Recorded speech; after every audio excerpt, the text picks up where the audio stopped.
5 अनाथ बहनों का जादुई प्याज का घर। पूनम, अलका, बिटिया, कहाँ हो तुम लोग? देखो मैं अपनी 5 बेटियों रानियों के लिए क्या क्या लेकर आया हूँ।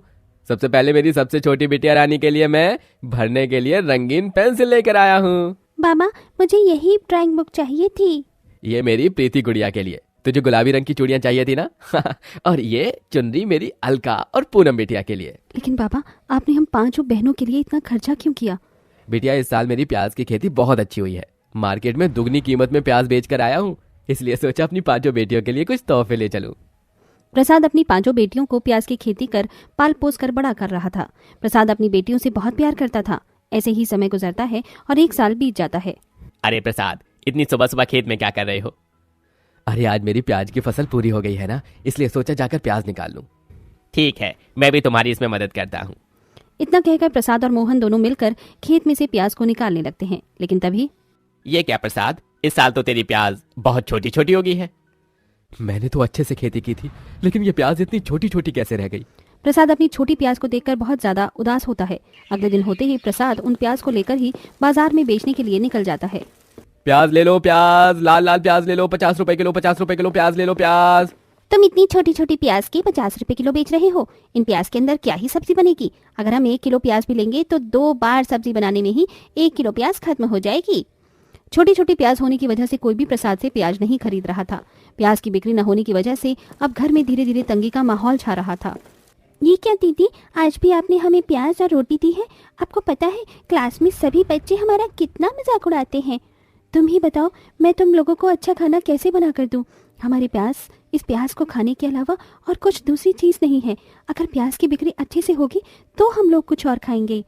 अपनी 5 बेटियों को भूख से तड़पता देख और रोज रोज अपनी बेटियों को प्याज खाता देख और अपनी मेहनत से उगाई गई प्याजों को सड़ के फेंकता देख प्रसाद को इन चीज़ों का बहुत बुरा सदमा लगता है और प्रसाद काफ़ी ज़्यादा बीमार हो जाता है और खटिया पकड़ लेता है।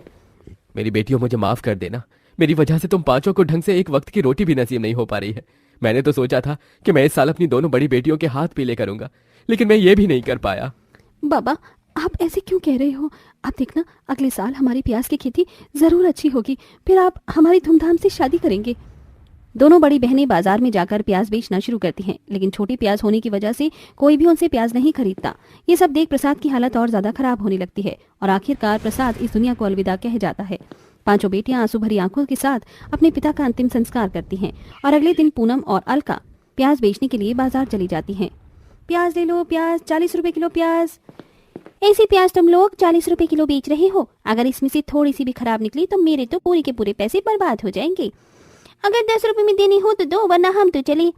न चाहते हुए भी पूनम और अलका को 10 रुपए किलो प्याज बेचनी पड़ती है, जिससे उनका काफी ज्यादा नुकसान होता है।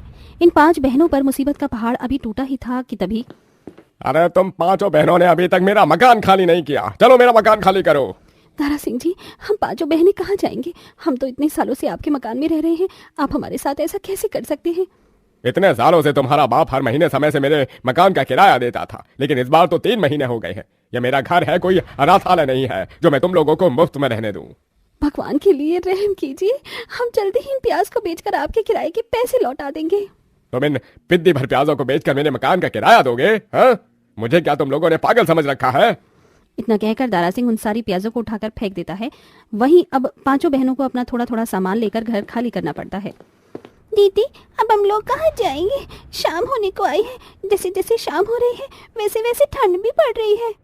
मीना काकी से बात की थी, लेकिन उन्होंने भी हमें सहारा नहीं दिया। सही कहा है किसी ने कि बुरे वक्त में ही कौन अपना है और कौन पराया है इसका पता चलता है। हम लोग ये काम करते हैं, बाबा के प्याज के खेत में चलते हैं। जैसे तैसे करके आज रात हम वहाँ गुजार लेंगे, कल सुबह देखेंगे कि क्या करना है। 5 बहनें बोरिया बिस्तर लेकर अपने पिता के प्याज के खेत में जाती हैं और पेड़ के नीचे जाकर बैठ जाती हैं। दीदी, दीदी बहुत भूख लगी है, कुछ खाने के लिए दो ना, सुबह से कुछ नहीं खाया। भूख तो हम सबको भी लग रही है। एक काम करते हैं, थोड़ा आटा रखा है और खेत में भी अभी प्याज है, प्याज के परांठे बना लेती हूँ। अलका, तुम ईंटों से चूल्हा बनाने की तैयारी करो, मैं जब तक प्याज के परांठे बनाने की तैयारी करती हूँ। परांठों के लिए पूनम खेतों से प्याज निकालकर उन्हें काटती है कि तभी दीदी, ये प्याज तो ये इन बाकी प्याजों से बड़ी है और कितनी ज़्यादा गुलाबी भी है ना, ये प्याज आप मत काटना। क्यों प्रिया, यही प्याज तो सबसे बड़ी है और तुम इसे भी काटने के लिए मना कर रही हो। लाओ ये प्याज मुझे दो। नहीं दीदी, ये प्याज मत काटो ना, मुझे इससे खेलना है। देखो ना, ये कितना ज़्यादा सुंदर है। अपनी बहन को ऐसे रोता देख पूनम को प्याज नहीं काटती। इसके बाद प्रिया उस गुलाबी प्याज के साथ खेलती है। हे प्याज, तुम कितनी ज्यादा प्यारी हो। तुम्हारा ये गुलाबी रंग कितना ज्यादा सुंदर लग रहा है। अब से हम दोनों दोस्त हैं। हम रोज साथ में खेलेंगे। सब लोग प्याज के पराठे खाकर उस पेड़ के नीचे सो जाते हैं। सुबह की पहली किरण के साथ पांचों बहनें उठती हैं तो उनके पैरों तले जमीन खिसक जाती है। ये सब क्या है? कल रात तक तो यहाँ एक बड़ा सा पेड़ था, लेकिन सुबह होते ही ये पेड़ इस प्याज के घर में कैसे बदल गया? दीदी, हम लोग जल्दी से बाहर जाते हैं, क्या पता ये कोई मायावी घर हो।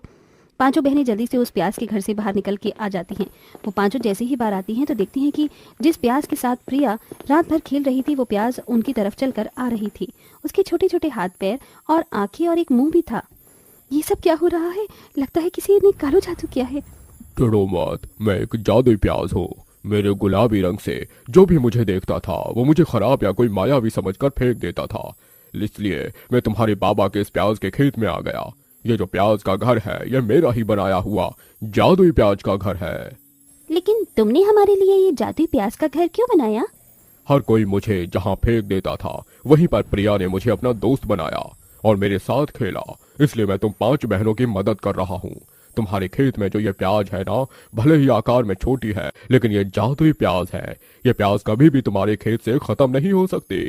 लेकिन ऐसी प्याज का क्या फायदा जब कोई इसे खरीदे ही नहीं? अगर लोग तुमसे प्याज नहीं खरीदते तो क्या हुआ? कल रात तुमने प्याज के पराठे बनाए थे ना, तो तुम इन छोटी छोटी प्याजों से भी प्याज के पराठे बनाकर बेचो। अभी भी ठंड का मौसम है और लोगों को ठंड में पराठे खाने काफी ज्यादा पसंद है। पांचों बहनें बहुत खुश होती हैं। जिसके बाद प्रिया उस जादुई प्याज को अपने हाथों से उठाती है और अब सभी उस जादुई प्याज के घर के अंदर जाती हैं। प्याज की पराठे बनाने के लिए हमारे पास प्याज के अलावा कुछ भी नहीं है। पूनम के इतना बोलते ही उस जादुई प्याज के अंदर से एक सुनहरी चमकदार रोशनी निकलती है और देखते ही देखते पांचों बहनों के सामने प्याज के पराठे बनाने के लिए सारा सामान और एक गैस भी आ जाती है। इसका मतलब हम अगर इस जादुई प्याज के घर से कुछ भी मांगेंगे तो वो हमें दे देगा। अलका, तुमने बिल्कुल ठीक कहा। इसलिए तो ये जादुई प्याज का घर है। उस जादुई प्याज की बात सुनकर अलका बहुत खुश होती है। जिसके बाद अब अलका और पूनम प्याज के पराठे बनाती हैं और जादुई प्याज को भी प्याज के पराठे खिलाती हैं। ये प्याज के पराठे तो सच में बहुत ज्यादा स्वादिष्ट हैं। तुम देखना, लोगों को भी ये प्याज के पराठे जरूर पसंद आएंगे। अब दोनों बड़ी ढेर सारे पराठे बनाकर बाजार में जाकर बेचती हैं। हल्की हल्की इस ठंड में करारे करारे प्याज के पराठे खाने का मजा ही कुछ और है। ऐसे प्याज के पराठे तो मैंने आज से पहले कभी नहीं खाए। अरे बिल्कुल सही कहा। ऊपर से इस प्याज की चटनी ने तो इसमें 4 चांद लगा दिए। जो भी उन जादुई प्याज के पराठे खाता है वो उन पराठों का फैन हो जाता है। धीरे धीरे दोनों बहनों के प्याज के पराठों का ठेला सिर्फ कुछ महीनों में एक रेस्टोरेंट में बदल जाता है और अब पांचों बहनों की हालत भी पहले से काफी अच्छी हो जाती है। जिसके चलते वो पांचों बहनें उस जादुई प्याज के घर को छोड़कर अपने खुद के मकान में रहती हैं। जादुई प्याज, तुम्हारा बहुत बहुत शुक्रिया। तुम्हारी वजह से ही आज हम पांचों बहनों की जिंदगी अच्छी हो पाई है। तुम लोगों ने अपनी जिंदगी में जितनी तकलीफें झेली है अब उतनी ही खुशियां देखोगे। समय गुजरता है और तीनों छोटी बहनें भी अब बड़ी हो जाती हैं। वहीं अलका और पूनम अपने बाबा के सपने को पूरा करती हैं और दोनों ही बहनें एक अच्छे घर में शादी करती हैं। वहीं तीनों बहनें अपने प्याज के पराठे के बिजनेस को संभालती हैं और अब सब खुशी खुशी रहते हैं।